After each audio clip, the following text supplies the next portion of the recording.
Bonjour à tous et bienvenue pour cette nouvelle vidéo. Donc on va faire aujourd'hui un petit bilan de l'Osmo. Donc je vous ai déjà fait pas mal de petites vidéos concernant ce super stabilisateur et donc on va voir un petit peu plus en détail finalement. On va faire un petit bilan plus d'un an après justement, et pour vous dire ce que j'en pense et finalement est-ce qu'il va falloir que vous l'achetiez ce produit ou que vous ne l'achetiez pas. Donc on va regarder ça ensemble. Je vais essayer de vous dire un petit peu tout ce que j'ai aimé et tout ce que j'ai moins aimé. Et au final, est-ce que je referai l'achat aujourd'hui? Est-ce que je m'en sers toujours autant? Voilà. Donc je pense que ça va être intéressant pour vous aussi, peut-être pour faire un choix final. Donc on va commencer donc de suite. Donc toujours cette Osmo. Donc on va regarder un petit peu en détail. On a déjà vu comment la manipuler via l'application, hein. Vous voyez ma vidéo, les meilleurs réglages. Et donc aujourd'hui, on va juste regarder les bons côtés et les mauvais. Donc, alors, je dirais que pour les bons côtés, alors il y en a beaucoup, hein. C'est un produit qui est très très bien fini, la finition est parfaite. Bon, c'est du DJI, hein, donc on est toujours sur une très bonne qualité de produit. Donc après, la qualité vidéo, elle est vraiment très très bonne, hein, pour une petite caméra comme ça. Il y a de nombreux modes, donc après je vais vous les décrire un petit peu parce que c'est vraiment intéressant. Donc on a bien sûr la possibilité d'ajouter plein de petits éléments sur cette partie-là, hein, sur la partie du cache, quoi. Donc ça c'est une bonne chose. Donc on a une bonne prise en main, hein, c'est très agréable. La poignée elle est assez grosse, on est bien avec. En plus on voit là, on a la mallette constructeur. Donc ça c'est bien sûr c'est fourni avec et c'est super pour la transporter parce que bon, on est sûr que tout se passe bien, qu'elle est en sécurité, etc. Je vais revenir maintenant sur la nacelle. Donc alors cette nacelle, elle est 3 axes, comme vous le savez. Donc on peut verrouiller de ce côté-là, de celui-là et la grosse partie ici en déverrouillant. Donc la stabilisation, moi je dirais qu'elle est très bonne, hein. Donc elle est bien sûr que sur 3 axes, mais malgré tout c'est très bon. Le seul petit inconvénient, je dirais que c'est plutôt quand on marche ou quand on court, où là on sent un petit peu le lever, baisser, bon, et ça s'arrange justement avec le Z-axis. Donc le Z-axis que je vous ai déjà décrit dans une autre vidéo. Donc je pense que c'est un accessoire qui est très important pour l'Osmo, surtout si on est à pied. Moi je fais parfois du roller et donc en roller on n'a pas besoin du Z-axis effectivement parce que le roller compense aussi un petit peu la stabilisation. Donc pour en revenir vraiment à la caméra, donc moi je l'utilise souvent comme vous voyez là avec le petit filtre Freewell. Donc ce petit filtre il est très bien pour les hautes lumières, ça permet de régler l'ouverture et la vitesse en stable, c'est-à-dire sans changer les valeurs au cours du tournage, ce qui permet d'avoir un tournage très agréable. Je dirais que pour l'application DJI Go, je vous ai décrit un petit peu tous les réglages, hein. Donc on a des modes automatiques, des modes semi-automatiques, manuels. On a quand même le panorama, on a les panoramas 180, 360, on a les time-lapse, l'hyperlapse, le panorama, on a des pauses longues, du bracketing. Du HDR, des rafales, des ralentis 120 fps, enfin voilà quoi, j'en passe vraiment pas mal. On a bien sûr la 4K, on a le RAW pour les photos, ce qui est très très bien. Par contre on n'a pas le RAW pour les vidéos évidemment, hein. À ce prix là, bon, faut pas attendre de cette caméra qu'elle soit à ce point là. Donc maintenant, en autre point positif, je dirais qu'il y a de nombreux accessoires, hein. Donc ça il y a tout un écosystème autour de l'Osmo maintenant, et c'est vrai qu'on trouve pratiquement tout ce dont on a besoin, que ce soit le pied, les petits accessoires. On peut un peu tout mettre sur son Osmo et l'améliorer au fur et à mesure. Donc on a bien sûr la possibilité d'utiliser plusieurs profils pour les photos, les vidéos, et notamment pour les vidéos il y a un profil neutre style D-Log qui est très intéressant parce que justement c'est ça qui nous permet après en post-production d'avoir des contrastes meilleurs, de meilleures couleurs, en donnant pendant la prise justement quelque chose qui est beaucoup plus fade pour que ça donne une meilleure plage dynamique. Donc ensuite, ce qui est sympa aussi avec cette caméra, c'est qu'on peut la contrôler au doigt avec le smartphone. Donc ça c'est très pratique, on est là avec le doigt et hop, on dirige la caméra comme ça, la boule avec le smartphone. Donc ça c'est vraiment un très bon point aussi. Donc on a un mode selfie comme vous le savez, hein, c'est-à-dire qu'on clique 3 fois ici et la caméra se retourne vers nous et on peut faire un selfie ou un style vlog. Dernier petit point, on a aussi un retardateur, ça peut servir dans certains cas pour déclencher des photos sur lesquelles on a envie d'être si on ne veut pas le faire en mode selfie. Donc voilà, donc je dirais qu'elle a beaucoup de points positifs cette caméra. Bien sûr on perd jamais le focus, alors ça c'est à la fois un avantage et un inconvénient. Donc je dirais que pour la partie inconvénient justement, le son n'est pas de très bonne qualité. Donc là vous avez un petit emplacement devant, ça va vous permettre justement de mettre un micro externe et ça je vous le conseille plus que fortement, voire de mettre carrément un micro qui n'est pas lié à l'Osmo, hein, c'est-à-dire vous pouvez prendre un petit zoom ou quelque chose comme ça et brancher un micro cravate pour avoir un son qui serait vraiment bien meilleur, quoi. Donc après, pour les mauvais côtés, il y a un petit bruit aussi du ventilateur interne. Donc ça, bon, c'est moyennement gênant, tout dépend si on enregistre, si on met de la musique par-dessus ou si on fait que de la voix pure.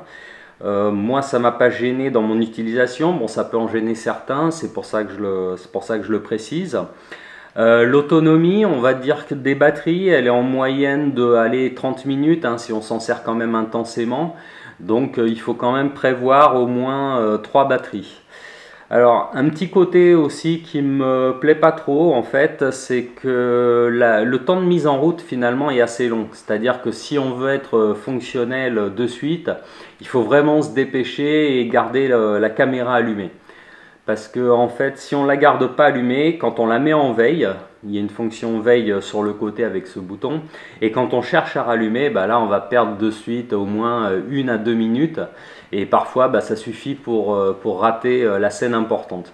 Donc il faut quand même toujours être sur le qui-vive, et se dire que voilà, il faut être prêt à shooter et que comme le temps de mise en route est long, voilà, il faut plutôt la laisser allumer quitte à user un petit peu de batterie.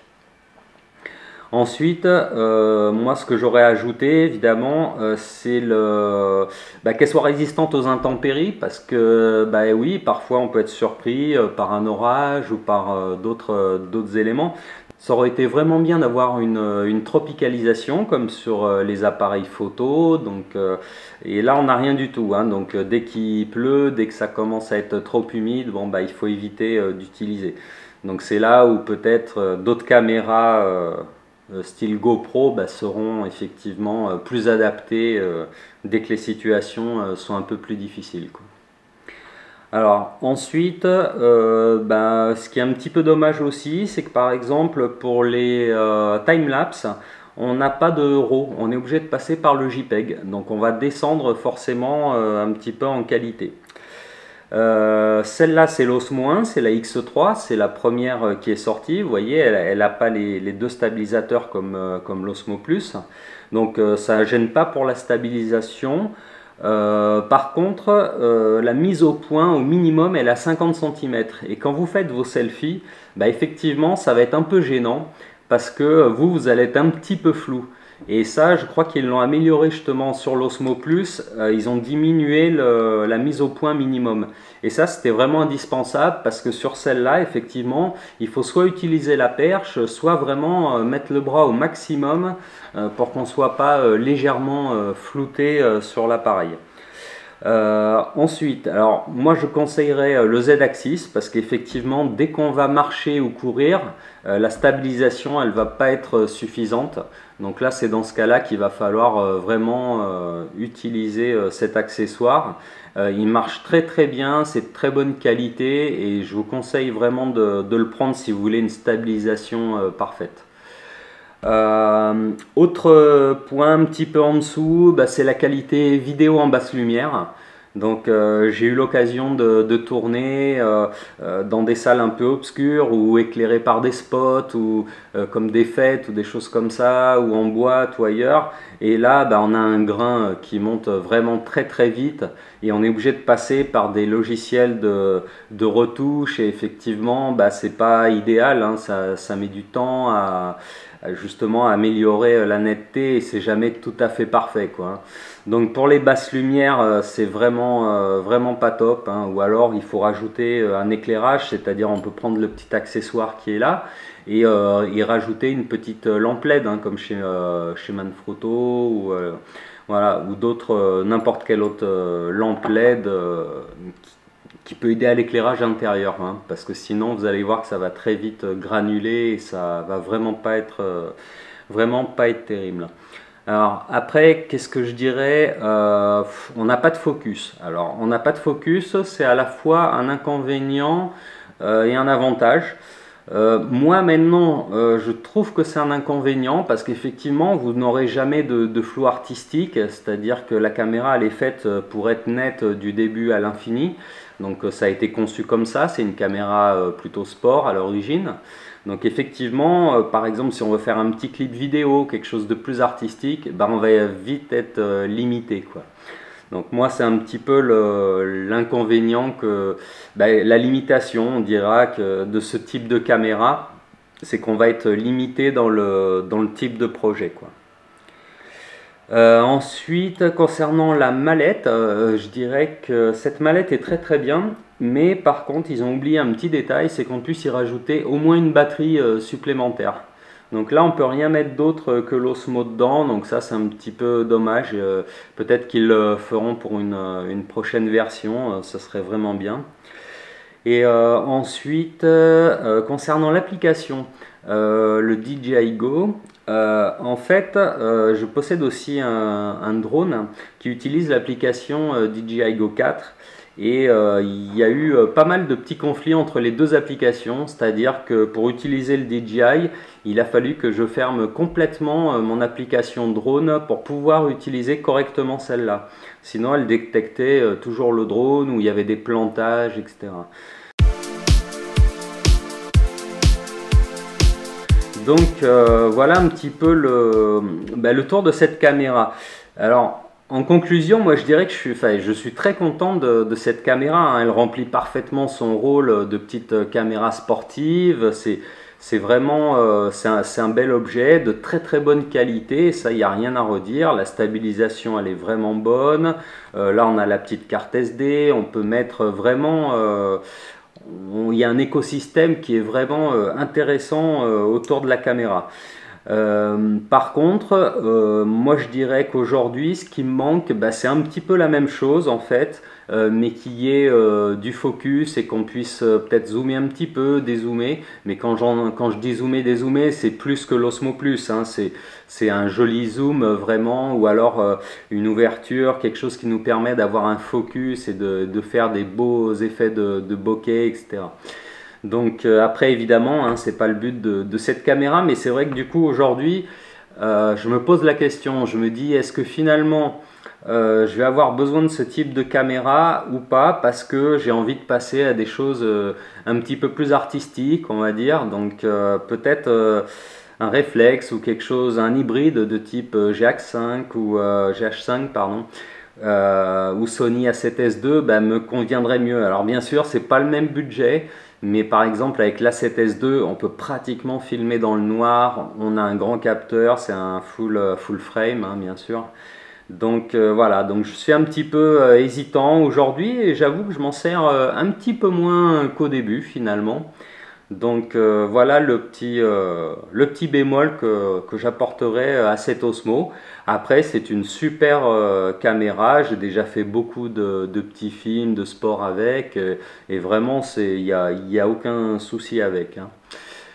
Voilà, bah écoutez, j'espère ne pas avoir été trop long. Bah, je vous dis à la prochaine fois pour une nouvelle vidéo. Et puis à très vite. Et n'oubliez pas bien sûr de souscrire et de vous abonner. Allez, à bientôt.